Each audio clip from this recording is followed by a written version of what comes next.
Para conocer un poco más de los speakers de este webinar, les cuento que el doctor Fernando Márquez es abogado y doctor en Derecho y Ciencias Sociales.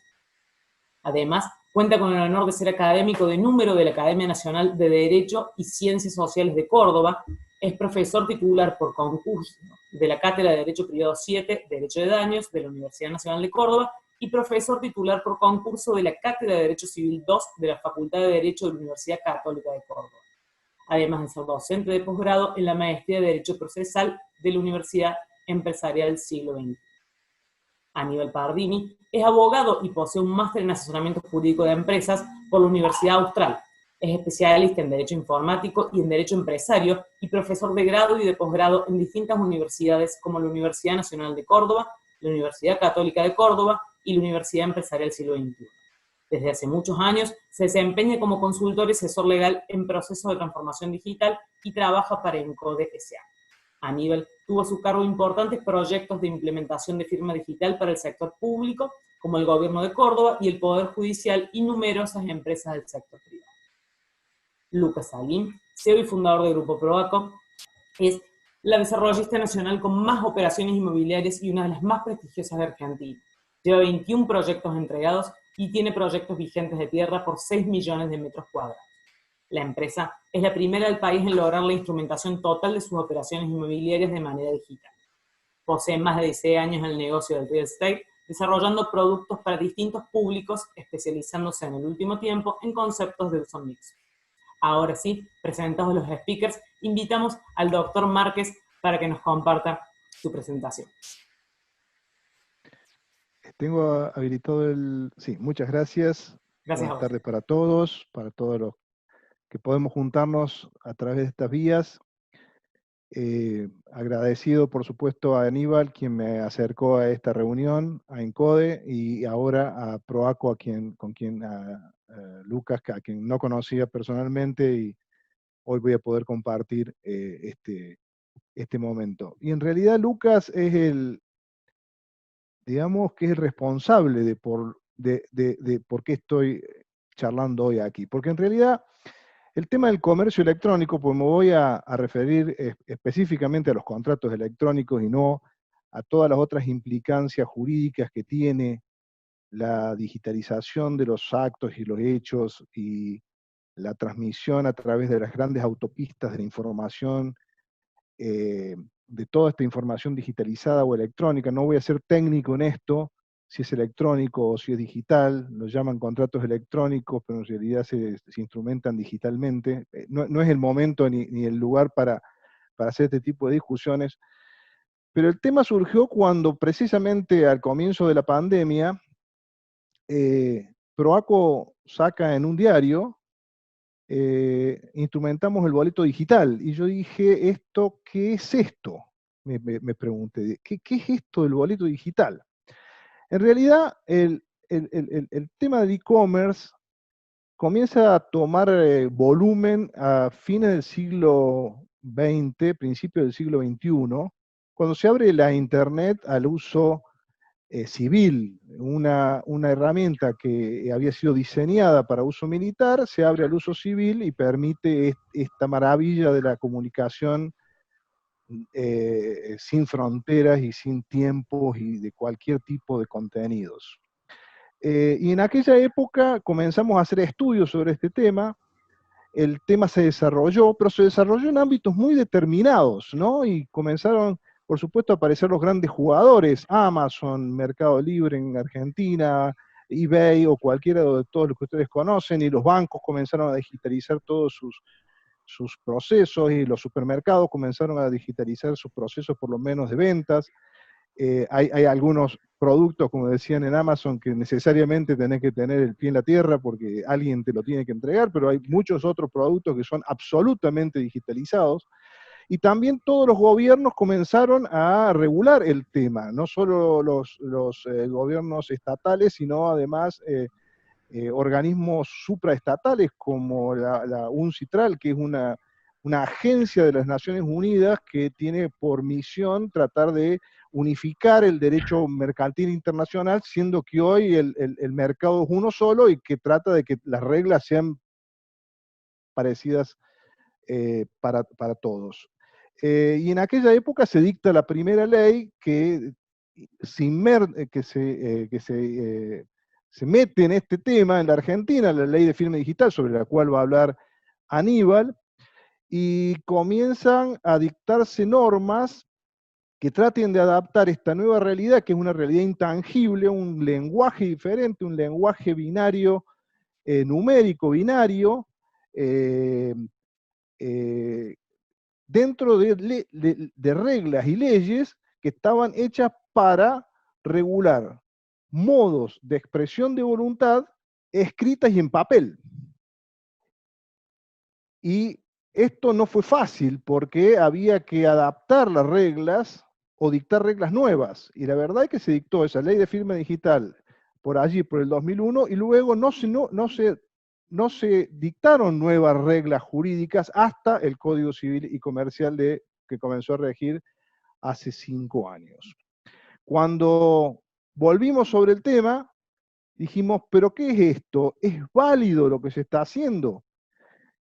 Es válido para darle seguridad a quien lo está realizando y además es oponible. Esto, si se lleva luego a un conflicto, se puede demostrar que hubo una declaración de voluntad que no fue puesta en un papel escrito y que fue firmado de una manera totalmente diferente, no mediante una asignatura de puño y letra, como lo había pensado el Código Civil Viejo y como lo sigue pensando el Código Civil Nuevo, porque el Código Civil Nuevo sigue pensando en el escrito en papel. Sin embargo, se incorporan algunas normas a las cuales nos lleva a la conclusión de que estos contratos son válidos, se pueden probar y se pueden realizar. Esto es lo que dice la Ley de Firma Digital y el Código Civil y Comercial argentino. En este tema, como hay pocas normas y pocas experiencias, hay que también basarse en ciertos principios generales. Y hay 2 principios generales del comercio electrónico que son básicos. Contratar por vías digitales no quiere decir que no se le apliquen exactamente las mismas normas que si se contrataran en papel y entre personas que se están contactando personalmente. Esto es lo que se llama la subsistencia o el principio de subsistencia de las reglas de las obligaciones y los contratos. Si en el Código Civil dice que un contrato tiene que ser necesariamente hecho por escrito, esta misma regla rige en el mundo digital. Entonces, hay que encontrar la manera de que la expresión digital cumpla con las finalidades que tenía determinar una regla que dice que tiene que ser por escrito. ¿Qué finalidad era? Básicamente que hubiese un modo de expresión que sea relativamente inalterable, que en ese modo de expresión, que es el papel, se puedan expresar precisamente las cláusulas de los contratos, que pueda ser firmado y que pueda tener cada uno un ejemplar. Y esto se logra a través también de los medios digitales. Por eso la ley de firma digital dice, cuando una determinada regla dice que tiene que estar un acto jurídico, un contrato por escrito, el documento digital cumple con el requisito de la escritura. Y el Código Civil más avanzado, el Código Civil y Comercial del 2015, le dice, pero tiene que ser inteligible. Es decir, que quien lo lea pueda entenderlo, aunque sea que para hacerlo inteligible, para hacerlo legible, como dicen otras normas extranjeras, se deba usar herramientas como son un software, un hardware y un software determinado que transforma estos impulsos eléctricos en algo que nosotros podemos entender nuestro idioma. Y esto está en la ley. Por lo tanto, si una ley o una norma, estoy hablando para no abogados, por eso estoy tratando de ser lo menos técnico posible, si una norma dice, este contrato tiene que estar por escrito, el documento digital, si cumple este requisito de que quien lo lea luego pueda entenderlo, es escrito. Y si una norma dice que tiene que estar firmado, bueno, hay herramientas digitales que cumplen con el mismo requisito o las mismas finalidades que la ley pone para que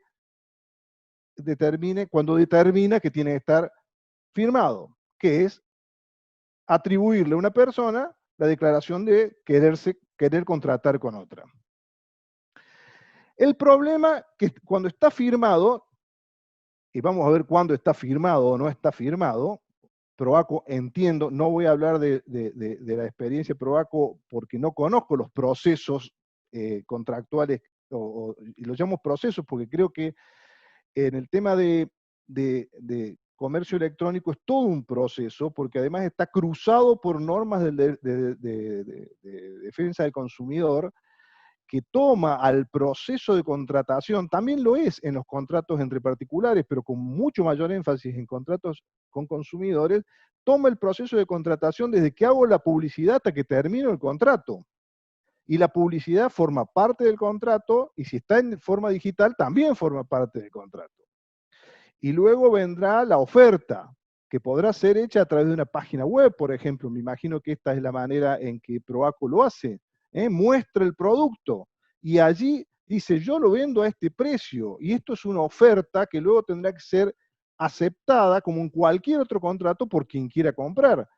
Entonces habrá que instrumentar, tener las herramientas para que cuando llegue esa aceptación, porque en el Código Civil argentino se celebra el contrato cuando le llega la aceptación a quien hace la oferta, y habrá que tener las herramientas suficientes para probar que llegó esa aceptación o que hubo un principio de ejecución del contrato.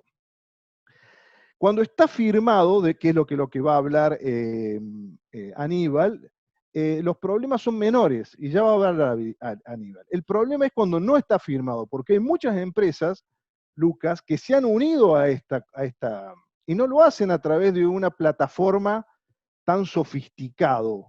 Quizás lo hacen a través de un mail. En estos últimos 70 o 75 días, ¿quién no ha comprado? Yo he comprado una computadora por mail. Y yo mandé un mail y me devolvieron diciendo, le acepto, te lo voy a entregar, y allí se celebró un contrato, allí no hubo firma ninguna.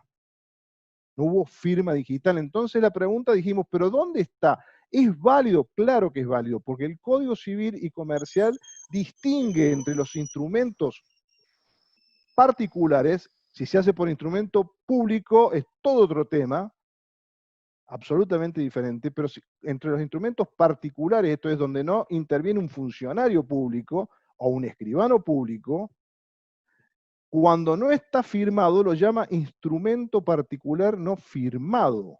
Y dice, el instrumento particular no firmado, esto es lo que dice el Código Civil, es válido. Luego habrá que probarlo.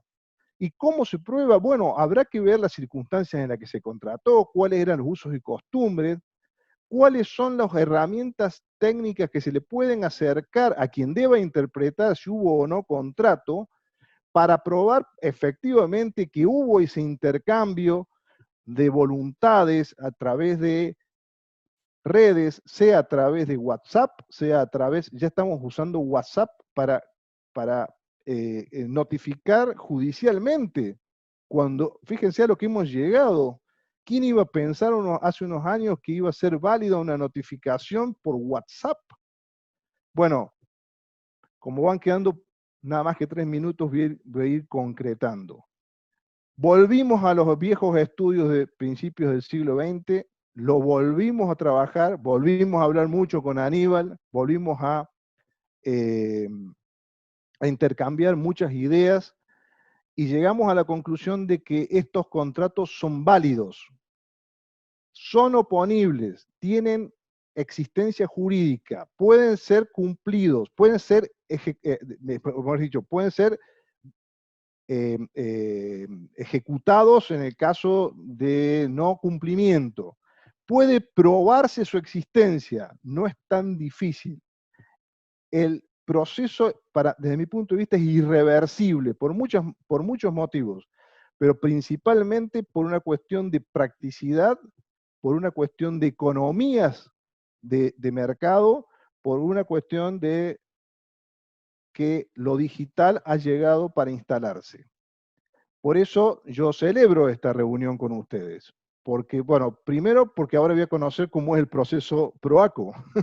Conozco otros procesos, ¿no?, que están en la misma dirección, Lucas, pero cuando comenzamos a charlar este tema hace 80 días, porque nadie se imaginaba que alguien iba a vender un inmueble por medios digitales.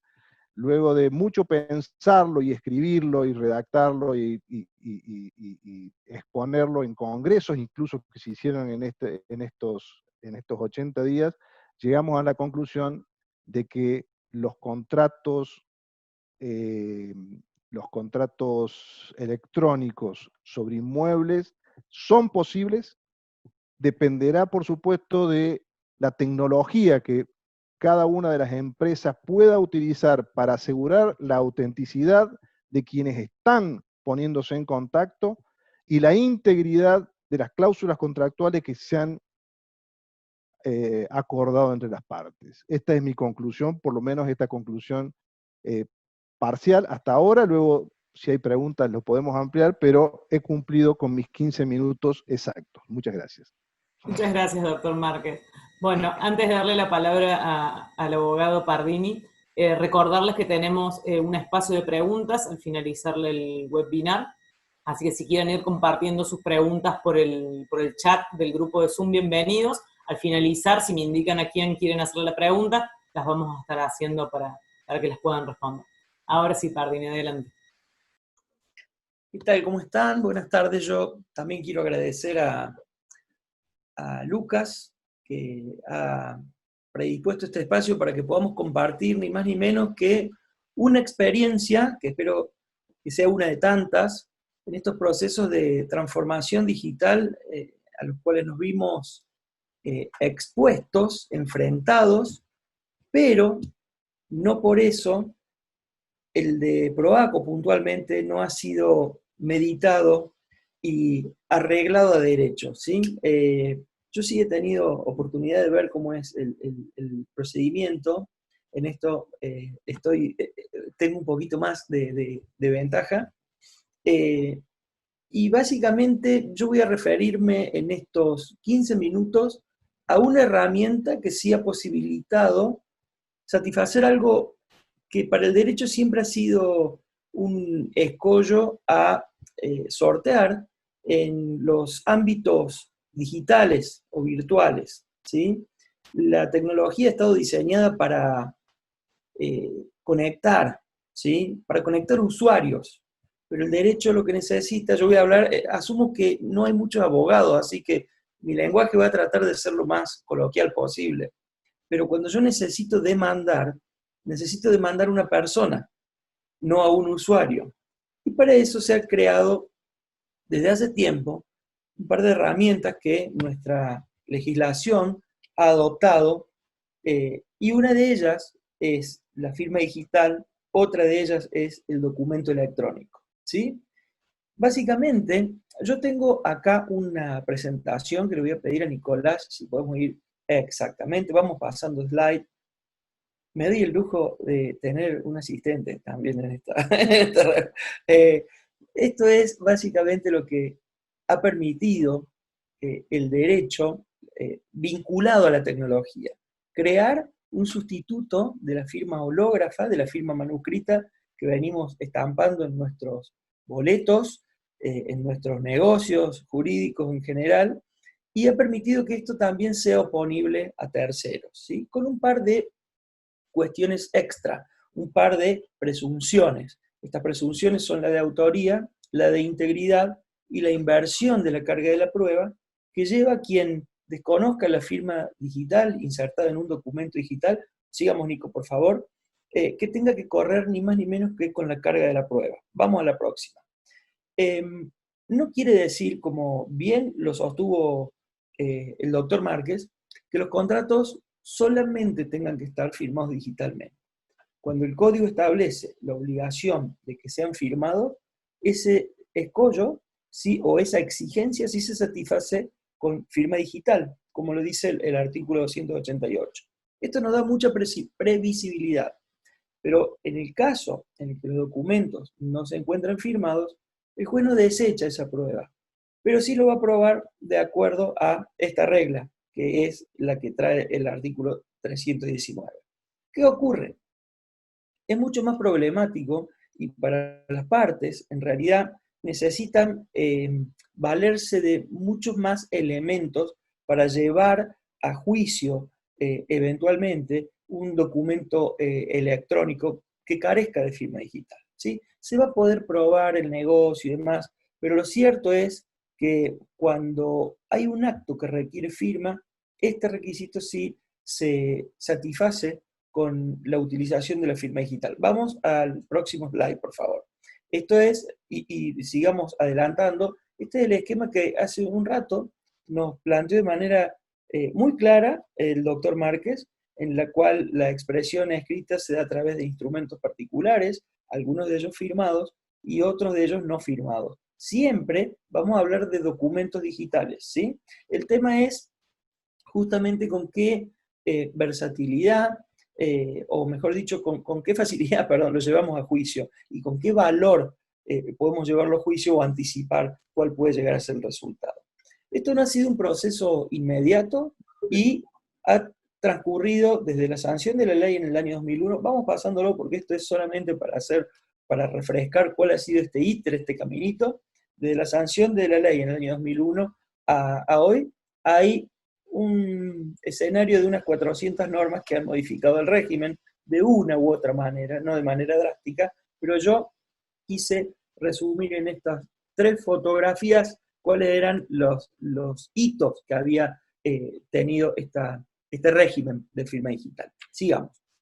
Es muy importante saber de qué hablamos cuando hablamos de firma digital.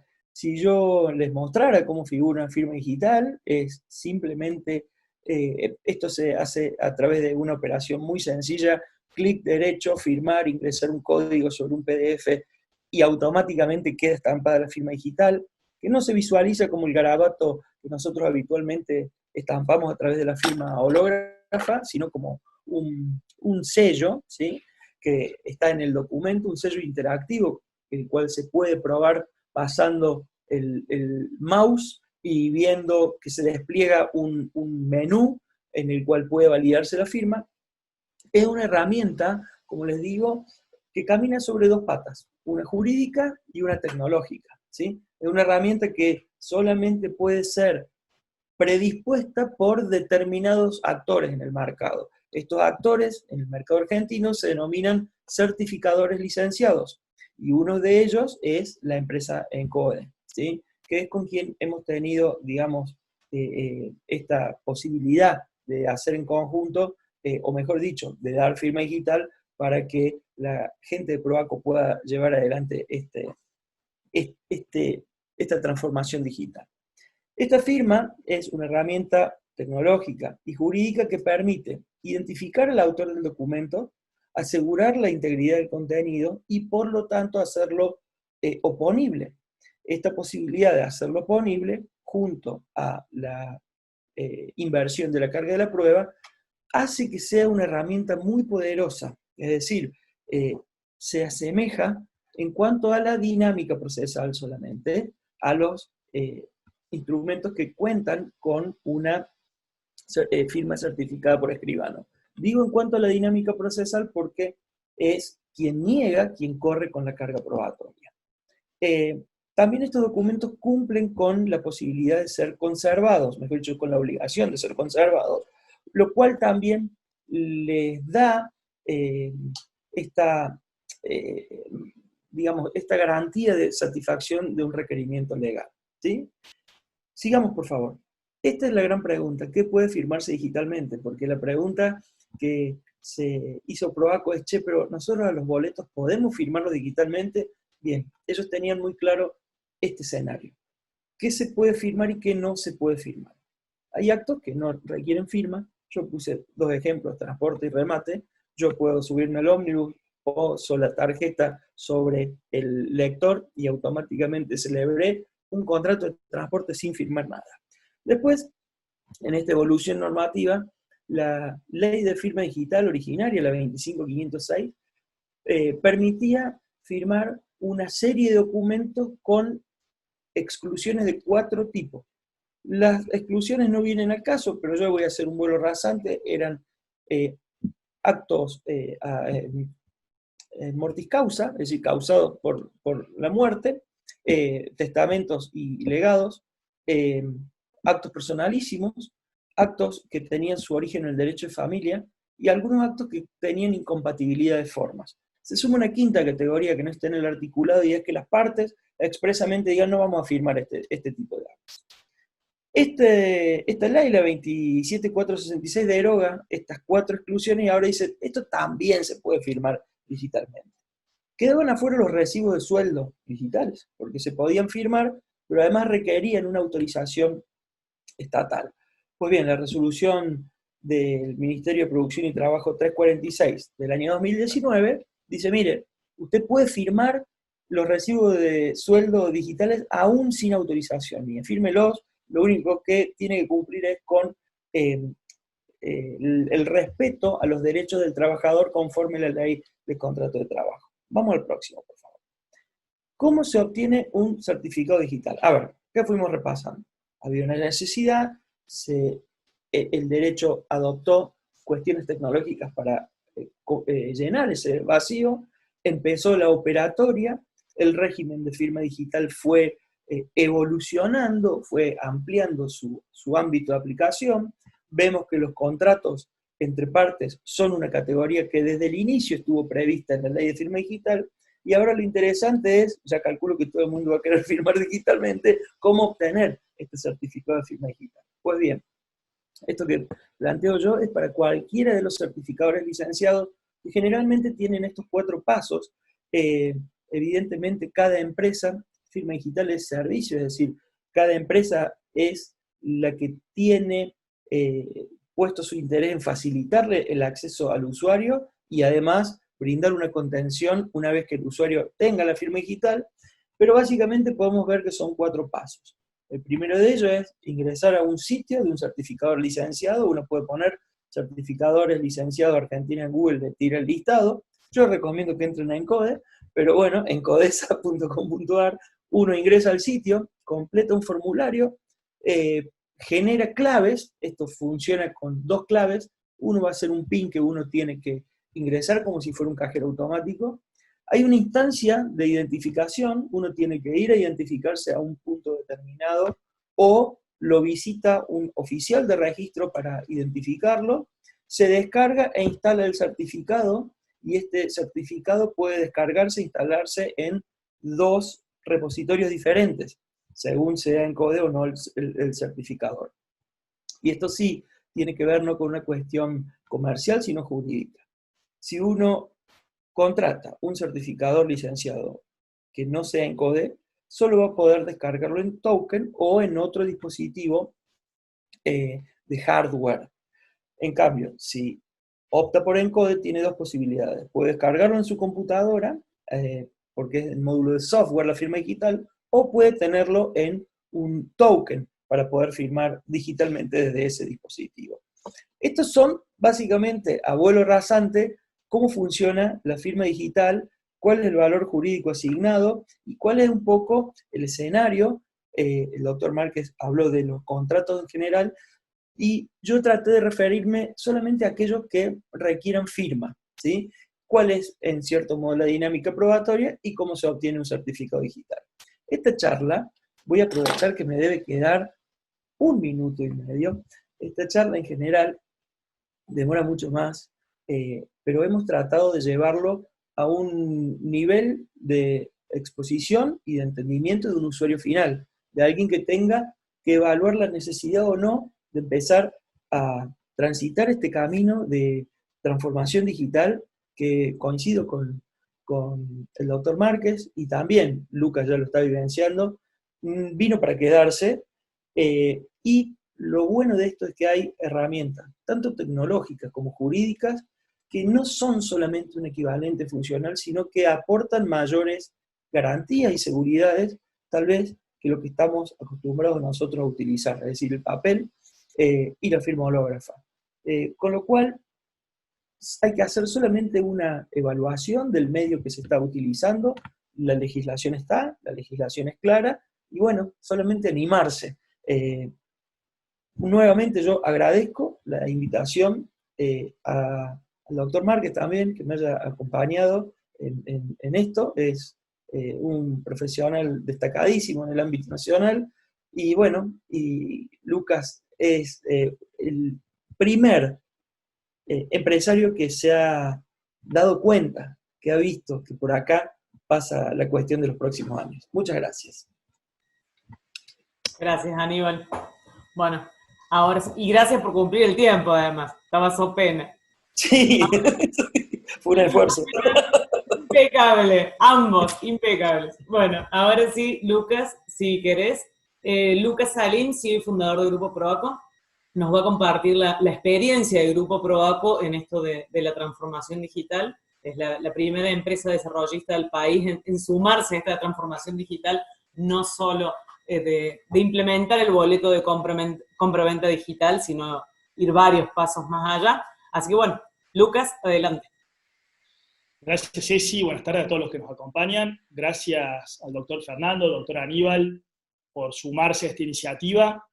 Bueno, la verdad que para empezar a hablar de firma digital, me gustaría hacer como un viaje al pasado, irme 80 días para atrás. Me acuerdo ese jueves 19 de marzo, cuando nos avisan a última hora que a partir del viernes 20, dos fechas que no me voy a olvidar nunca de mi vida, porque la verdad que debe haber sido una de las pocas veces de mi vida que no dormí, que fue ese jueves a la noche, que nos avisaron que no podíamos ir a las oficinas a partir del día 20, y a partir de ese día, bueno, no sabíamos cuándo íbamos a volver. Y en ese sentido, el viernes fue el primer shock, pero bueno, rápidamente asimilar lo que estaba pasando. De alguna manera teníamos alguna ventaja porque veníamos viendo lo que pasaba en Europa, lo que había pasado en China, lo que estaba pasando en Europa, y ya nos podíamos imaginar lo que iba a pasar en Argentina. Entonces, bueno, mi visión en ese momento fue estudiar un poco lo que pasaba en Europa, y rápidamente entendí que esto no iba a ser una cuarentena de 14 días, ni siquiera una cuarentena de 40. Siempre desde el primer día, y viendo lo que pasaba en los países del primer mundo, me imaginé que en Argentina íbamos a tener una cuarentena prolongada.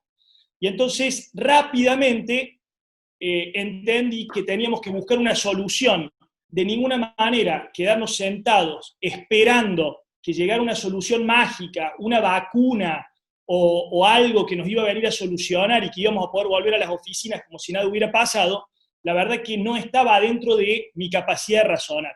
Y si bien yo leía, como leíamos en ese momento todo el mundo, los medios de comunicación, los diarios y todo, algo que cuando soy un ex monserratense, aclaro para los que no me conocen, digamos, cuando estudiaba latín y griego, allá cuando era muy joven, y le pregunté a un profe, ¿por qué estudio latín? ¿Y por qué, si no voy a poder usarlo para hablar en el futuro, qué sé yo?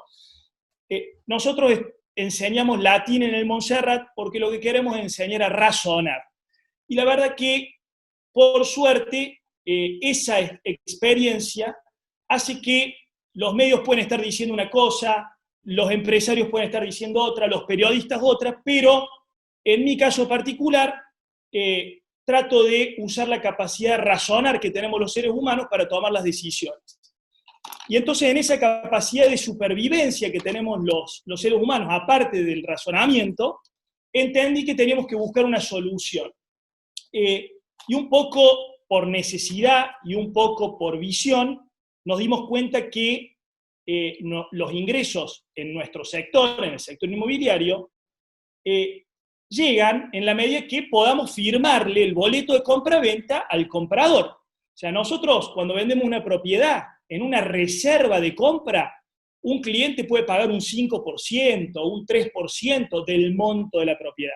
Pero si nosotros no lográbamos instrumentar la propiedad, realmente iba a ser muy difícil, lograr seguir operando normalmente. Y bueno, en ese sentido, hicimos ese lunes, me acuerdo, una reunión con el equipo, dijimos, ¿cómo podemos hacer para seguir operando? Y nos llevó una semana de brainstorming, de ideas, ver cómo lo podíamos hacer, cómo podíamos hacer para que una operación de compra-venta inmobiliaria arrancara desde el contacto con un cliente hasta la firma del instrumento de compra-venta, que era efectivamente lo que nos permitía obtener los ingresos de la operación. Y entonces, bueno, quiero destacar algo que es importante, y para que la gente también entienda hasta dónde llega esto de la validez y la seguridad de la firma digital, que cuando empezamos a ver cuáles eran las alternativas para firmar, yo digo, miren muchachos, estamos hablando de instrumentar digitalmente, le digo a mi equipo, y les quiero contar una cosa, lo más cerca de algo digital que estuve fue en un trámite que yo tuve que hacer este año, pero que ya vengo haciendo varios años, que es tener que ir a una empresa, que es Encode, que de casualidad está a una cuadra de la municipalidad, y que mi secretaria una vez por año me decía, Lucas, le tengo que poner en agenda que va a tener que ir a verificar la firma en Encode. Y la verdad, tengo que decir que es el único trámite administrativo que hice en los últimos 3 o 4 años de mi vida. O sea, esta obligación de tener que sí o sí ir a realizar la firma, la validación, ¿sí? Para dejar la huella digital y para retirar estos tokens, que son los que nos entregan, y para poder firmar digitalmente. Gracias a que ese trámite personalísimo del titular de las sociedades lo tuvo que hacer, ¿sí? Yo sabía que existía la firma digital, porque si no lo hubiera tenido que hacer yo personalmente el trámite, posiblemente no me hubiera enterado que existía. Y en ese sentido, cuando planteamos con el equipo implementar el uso de la firma digital, que lo usábamos para los recibos de sueldo, empezamos a estudiar esto. Y la verdad es que cuando lo empezamos a estudiar y vimos que existía desde el año 2001, o sea que hay una ley desde el año 2001 que le daba validez a esto, realmente nos mirábamos con el equipo virtualmente y no lo podíamos creer. Entonces, bueno, la verdad es que esta crisis de esta pandemia viene como a acelerar pasos de un montón de cosas que existían, y la verdad, como lo dijo algún empresario de Buenos Aires, al que nosotros le contamos qué era esto de la firma digital, nosotros la verdad que desde Proaco no inventamos nada. Lo que hicimos fue movernos rápidamente y aprovechar una tecnología que estaba respaldado por un marco jurídico para poder operar.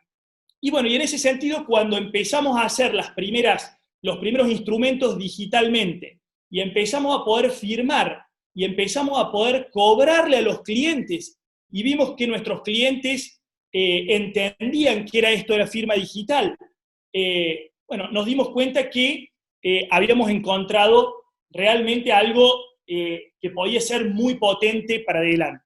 ¿Por qué muy potente? Porque si yo les cuento cómo operábamos cuando le vendíamos a un cliente en Río Gallegos un departamento hasta hace 3 o 4 meses, mandaba un vendedor en avión, llegaba a Río Gallegos con 5 grados bajo cero, se juntaba con el cliente, le mostraba los papeles, se volvía con una reserva, después yo me iba a una escribanía, firmaba los instrumentos, legalizamos firmas, le mandábamos los instrumentos a Río Gallegos, el cliente lo recibía por carta, firmaba, se iba a una escribanía, lo volvía, bueno, se imaginan que con todo ese circuito era muy difícil operar. Con firma digital, nosotros hoy se nos abre un mercado, o sea, con firma digital es la puntita del cierre de la operación, pero desde la atención de manera virtual hasta la firma de la operación de manera digital, nos permite soñar con que podemos vender inmuebles en cualquier provincia de la Argentina y también podemos vender inmuebles en el exterior. Entonces, la verdad que eso nos animó y rápidamente pensamos en un producto 100% pensado y lanzado para vender de manera virtual. Porque esto también es algo importante para entender. No es que cualquier producto se puede vender de manera virtual o digital. Hay que entender que la firma digital es una herramienta que permite operar productos que estén de alguna manera, que sean accesibles para vender de manera virtual, al menos en esta primera etapa. ¿Y qué pensamos con el equipo que era algo fácil de vender y que se podía implementar de manera virtual?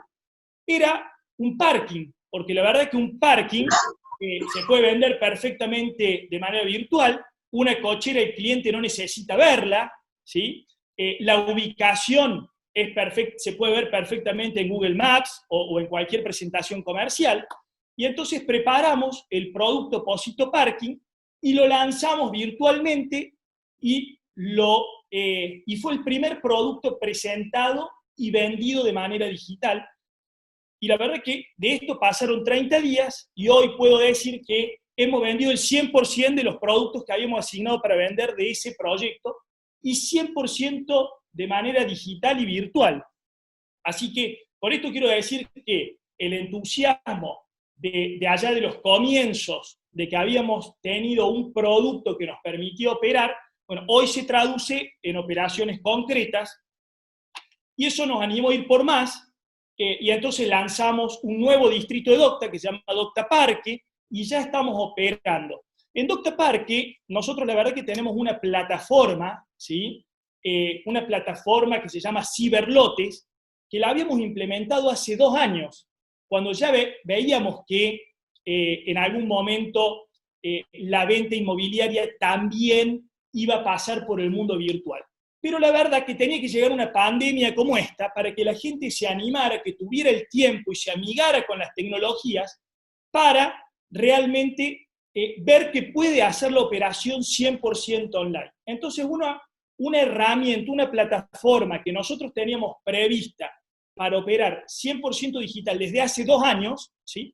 Ha sido trend topic los últimos 60 días, ¿sí? Con más de 20.000 visitas de gente buscando elegir su lote, buscando alternativas de inversión. Bueno, y esto que en un primer momento era una plataforma que se pensó para que la gente comprara digitalmente y pudiera reservar, claro, se nos trababa en el punto de que la gente podía hacer toda la operación de manera virtual o digital, pero después nos teníamos que juntar sí o sí en una escribanía para terminar de cerrar la operación. Hoy, con la implementación de la firma digital, la gente puede hacer todo el recorrido sobre la plataforma, elegir los terrenos, ver las opciones de pago, ver las opciones de financiamiento, definir con su asesor comercial cuál es el terreno finalmente que quiere adquirir, ¿sí?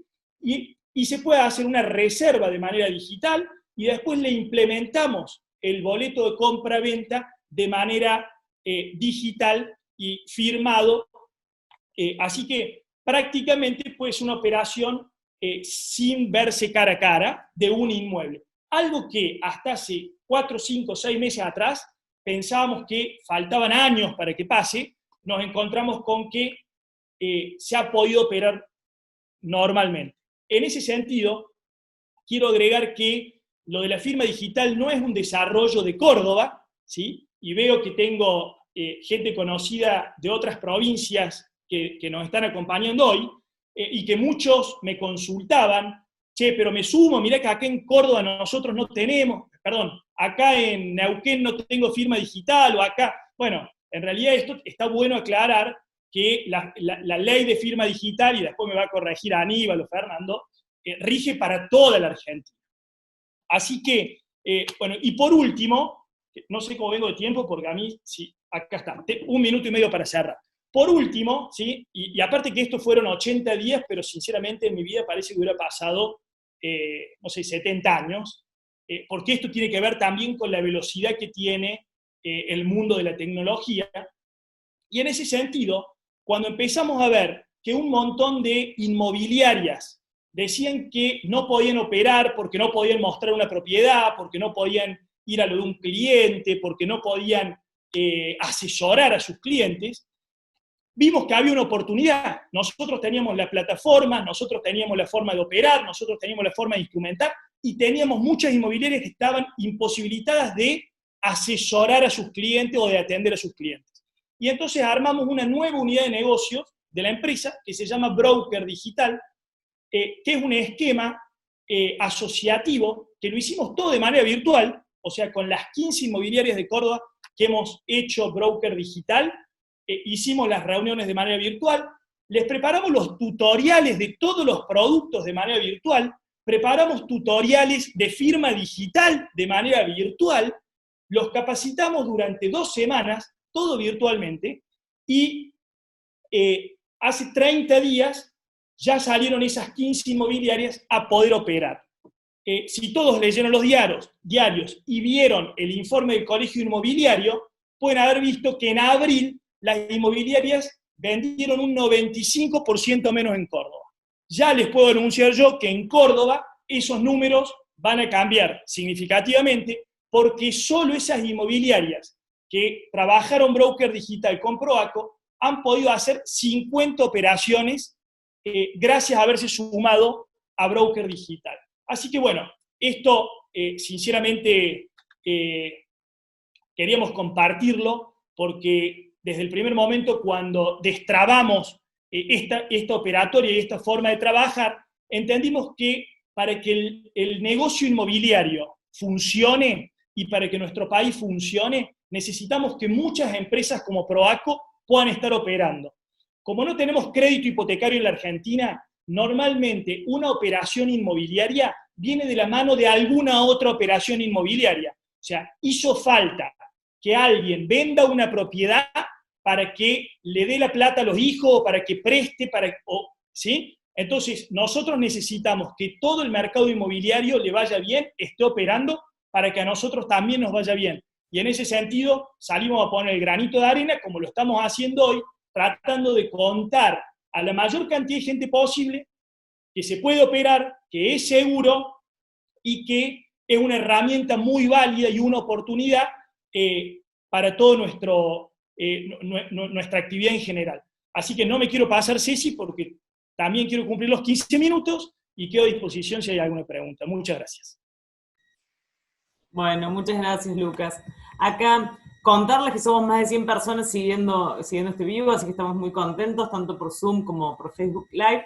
Y Javier Nasif le pregunta a Aníbal Pardini, en el caso de una caducidad de la licencia del certificante, como fue el caso de ENCODE, el documento, ¿qué validez tiene en cuanto a la oponibilidad a terceros? Espera, Aníbal, que está silenciado, ahí te reinicio. Ahí está, bien. Gracias por la pregunta, porque me da la chance de aclarar algo que quienes no están informados tal vez tengan la información que maneja quien me preguntó. A ver, ENCODE sí fue por un acto totalmente ilegal, así lo declaró la justicia, la caducidad de su licencia, ¿sí? Esa licencia me encargué yo personalmente de recuperarla judicialmente a través de un juicio que se le hizo al Estado Nacional y se le ganó en la Cámara Nacional de Contencioso Administrativo. Ahí nos dieron no solamente la licencia, nos restituyeron la licencia, sino que justamente por esta cuestión que yo les decía que ENCODE era el único que podía dar certificado de software, nos ampliaron la licencia, es decir, nos colocó en una posición ventajosa. Afortunadamente, por esta cuestión, por este avance del Estado Nacional, de manera ilegal. ¿Qué pasa con los certificados? Acá viene la cuestión. Mientras los certificados duran 2 años, ENCODE comercializa en todo el país. Es decir, si alguien de Tierra del Fuego tuviera la necesidad de firmar, puede contactarse con ENCODE y puede visitar allá una oficina de ENCODE para que se le otorgue firma digital, ¿sí? Ahora, ¿qué ocurre con los documentos que durante esos 2 años se firman, esos 2 años de vigencia del certificado digital? Pues bien, duran la cantidad de tiempo que el soporte en el cual se aloja les permite durar. Esto es, si yo lo guardo en un CD, tendrá 3 años, si lo guardo en una computadora, el tiempo que dure mi computadora. Si tengo una política de backups, la cantidad de tiempo que dure ese backup.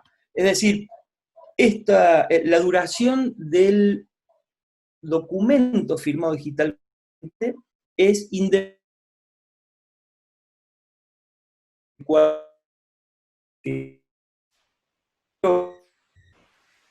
ENCODE tiene la licencia absolutamente vigente y más amplia que al momento en el que un acto administrativo produjo su revocación y posteriormente fue instaurada nuevamente por la justicia, ¿sí? Gracias, Aníbal. Por favor. Javier Nasif también te pregunta, por otra parte, ¿la firma digital equivale al hológrafa en cuanto al pago de impuestos de sellos? El tema de impuestos de sello, no, a ver, una cuestión, vamos a dividir también nuevamente las dos cuestiones. La firma no trae aparejado el pago del impuesto de sellos, es la instrumentación de un acto, ¿sí? En esto no hay diferencia entre que el instrumento sea soporte papel o soporte digital. La única cuestión es ver cómo se procede al pago. Nuestro sistema tributario en Córdoba permite hacer declaraciones a través del sistema para lograr, digamos, la oblea de pago, que también puede ser inclusive digital o digitalizada o transmitida por medios digitales.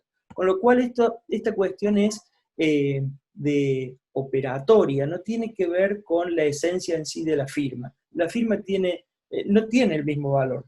Tiene más valor una firma digital en temas jurídicos porque tiene dos presunciones e invierte la carga de la prueba ante su repudio negativa que una firma hológrafa a secas, ¿sí? Perfecto. Acá tenemos otra pregunta. No sé de quién es porque me lo pasan de Facebook Live. Me dice, ¿quién tiene la carga de la prueba? ¿El que desconoce la firma digital? Quien desconoce la firma digital tiene la carga probatoria, es decir, es quien tiene que probar por qué le entiende que esa firma digital no es válida. Perfecto. Acá Natalia Cabral, representante de AG Group Infraestructura, agradece a Lucas Salín por el espacio y le consulta al doctor Pardini si podría pasar por favor el nombre del sitio para descargar.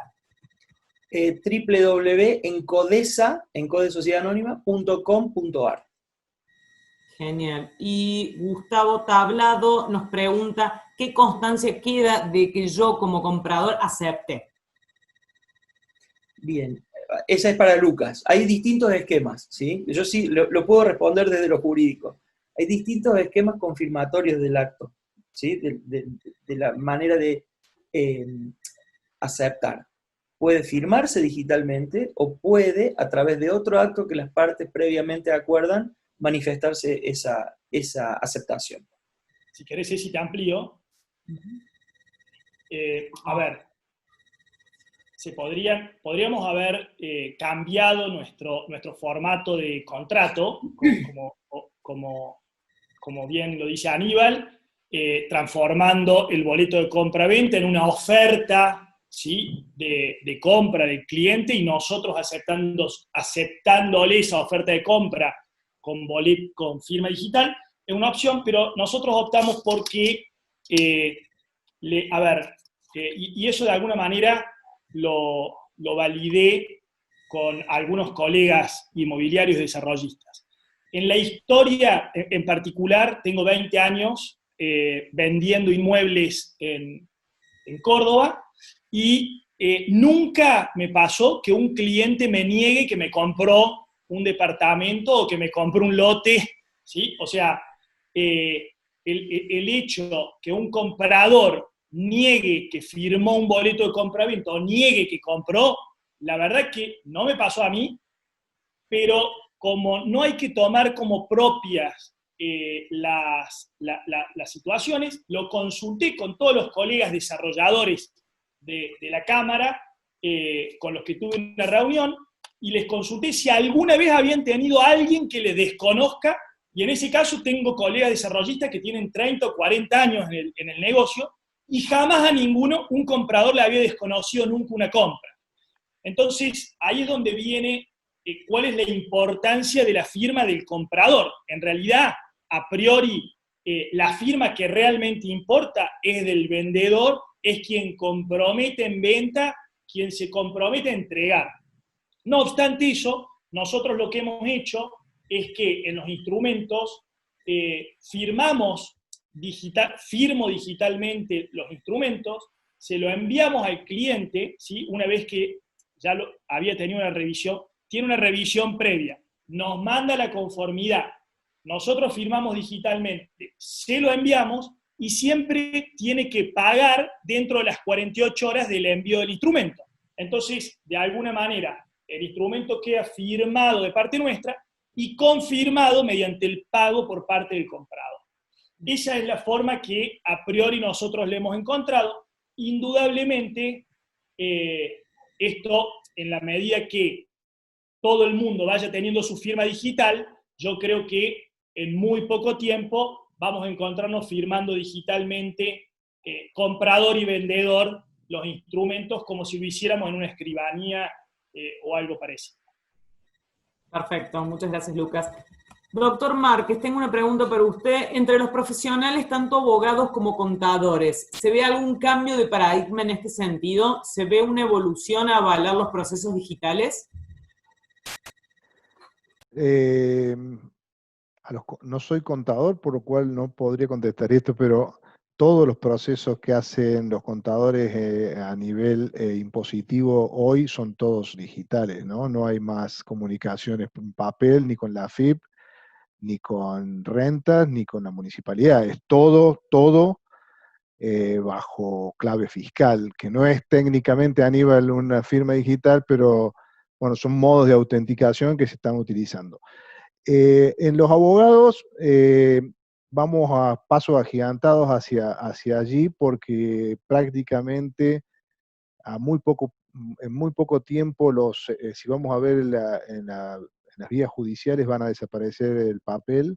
Esa es la idea que tiene por lo menos el Tribunal Superior de Justicia de Córdoba. Esto venía siendo instrumentado de hace un tiempo, pero la pandemia lo aceleró de una manera exponencial y hoy todos los escritos que hay que presentar, aún en viejos expedientes papeles, se presentan por vía digital, con una clave, un nombre de usuario y una clave que tenemos, pero también está previsto, Aníbal, vos lo debes tener claro porque has intervenido en esto, está previsto que dentro de la misma plataforma del Poder Judicial se firme digitalmente los documentos que vamos a presentar. Así que, ahora, si usted me dice, o si ustedes me dicen, ¿están acostumbrados los abogados a firmar digitalmente los contratos? No. No en Córdoba. Y este es el paso que vamos a tener que dar. No tengo ninguna duda que podríamos firmar una transacción, podríamos firmar un contrato de concesión o cualquier otro contrato a distancia, como lo están haciendo con el contrato de compraventa, que es el boleto digital, es un contrato de compraventa. Mientras se generalice la firma digital, va a ser mucho más seguro, y mientras no se generalice, yo digo que hay que crear procesos digitales en donde vayan quedando huellas de quienes van participando en cada etapa, para que luego cuando haya que demostrar, se demuestre lo que decía Lucas recién. En realidad el comprador no lo firma digitalmente, porque no tiene la firma, porque no está generalizada, la firma el vendedor, pero el comprador no. Bueno, entonces la empresa que está vendiendo tiene que encontrar las vías para que haya la mayor cantidad de ratificaciones posibles, no solo a la compra-venta, Lucas, sino a las cláusulas, ¿no? Porque me pueden decir, no, yo compré, pero esa no es la cláusula. La cláusula de entrega no es esa que me estás diciendo vos, o no sé, por decirte cualquier cosa. Pero, vuelvo a decir, yo creo que en todas las profesiones la digitalización es irreversible. A mí me parece que es irreversible. Perfecto, gracias. Acá Adolfo Daniele dice: hola a todos, gracias por la charla, Lucas. ¿Puedo realizar contratos de firma digital sin la certificación de una empresa como ENCODE? ¿Tienen la misma validez? Yo lo que explicaba es que uno debe ingresar certificador licenciado Argentina, esas 3 palabras, al buscador de Google, y lo va a llevar automáticamente al listado de todos los certificadores licenciados en Argentina bajo el régimen de la ley 25506. Si no lo hace utilizando una de las firmas de cualquiera de esos certificadores, no solo de ENCODE, se considerará que el documento no está firmado digitalmente. Si no está firmado digitalmente, podrá ser otro tipo de documentos no firmados, pero no satisface el requerimiento de firma del artículo 288 del Código Civil Comercial. ¿Sí? Bien, justo otra para vos. En la ciudad de Córdoba ofrece la firma digital. ¿Es lo mismo? Desconozco la ciudad de Córdoba como en Eso no realidad puede ser. calculo ¿Municipalidad que de debe ser el Córdoba? municipio, pero desconozco cómo, No sé. no sé si el municipio Me lo parece, otorga.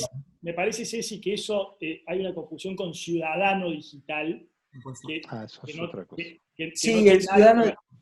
sí, el ciudadano digital es un método de validación frente al Claro. sistema que vincula al administrado y le predispone un menú de operaciones que puede realizar con la administración pública de acuerdo a dos criterios: el tipo de administrado de que se trate, es decir, si es profesional accede a más servicios, y el nivel de validación que haya tenido frente a la administración pública. Existen varios niveles de CIDI. El último de ellos es el que incorpora firma digital. El anterior es el que ha ido de manera presencial a validar su identidad a uno de los centros de constatación de identidad, los famosos CCI. Así funciona el sistema CIDI, pero esto no suple la utilización de firma digital. ¿Sí? Excelente. Que sí, Una última pregunta y los dejamos ir. Nos preguntan, para Lucas, ¿en cuánto tiempo puedo comprar un inmueble y ya tener mis papeles firmados y certificados? ¿Cuánto tarda el proceso en tiempo real? Bueno, a ver, si fuera, como mostré recién, un ciberlote, en la plataforma de ciberlote el cliente puede ingresar, elegir el terreno, cotizarlo y hacer la reserva online. Y bueno, la verdad que se podría hacer en 24 horas, pero si tenemos que ser sinceros, siempre demora un poquito más. Yo diría que 3 o 4 días se puede desde comprar un inmueble hasta tener el instrumento firmado en la computadora. Y te agrego, Ceci, ya que estamos, que por ahí un poquito el tema de la transformación digital, ¿sí? Tiene que ver con un proceso mucho más amplio que hacer reuniones a través de Zoom, porque mucha gente entiende hoy que se reúne con colegas, con grupos por Zoom, y piensa que está realizando un proceso de transformación digital. Y en ese sentido, quiero aclarar que realmente lograr la transformación digital de las empresas tiene que ver con que podamos operar cada uno de los procesos de la empresa de manera digitalmente. Y voy a dar el ejemplo. Nosotros hoy hicimos hincapié en lo que fue la firma del boleto de compra-venta digital. O sea, nosotros ya hemos digitalizado el proceso de compra-venta inmobiliario. Pero también, por ejemplo, hemos digitalizado el proceso de tenencia de inmuebles, ¿sí?, para los clientes. Entonces, nosotros hoy estamos dando tenencia de los inmuebles a través de manera digital, digamos. Entonces, esto es lo que quiero hacer hincapié, porque por ahí la gente se queda con que, bueno, estoy haciendo Zoom, me estoy conectando a Internet, ya me estoy transformando digitalmente. No, yo creo que el proceso de transformación digital tiene que ver con algo mucho más amplio que eso, y es en lo que de alguna manera desde Proaco en el sector inmobiliario venimos haciendo punta. Quiero decir que en realidad el sector inmobiliario está totalmente analógico, está totalmente viejo con respecto a otros sectores. Si nosotros nos comparamos en el sector desarrollista, en el sector inmobiliario, en el sector constructor, con sectores como por ejemplo el sector bancario, ¿sí?, ni hablar las empresas, las e-commerce y eso, que son 100% digitales. Pero si pensamos en negocios tan antiguos como la construcción, que es el sector bancario está años luz de nuestro sector. Entonces, ¿qué venimos y qué estamos impulsando desde Proaco? Que nuestro sector identifique que estamos totalmente analógicos, que tenemos que hacer el cambio porque si no vamos a desaparecer. Y lo que necesitamos es un sector inmobiliario, un sector de real estate fuerte si queremos generar trabajo y seguir generando progreso en nuestro país, ¿no? Perfecto, muchas gracias, Lucas. Bueno, ahora sí, son las 18:10 y Aníbal me dijo que las 18:10 se tenía que retirar, así que les agradecemos a todos por haber estado acá en este webinar con nosotros, tratando el tema de la transformación digital en el real estate. Muchas gracias por haberse sumado. Esperamos, bueno, se lleven conceptos y herramientas que le agreguen valor a sus negocios. Muchas Así gracias. que si no... Muchas gracias a todos. Muchas gracias. Gracias. Chau, chau. Hasta luego. Gracias a todos por participar.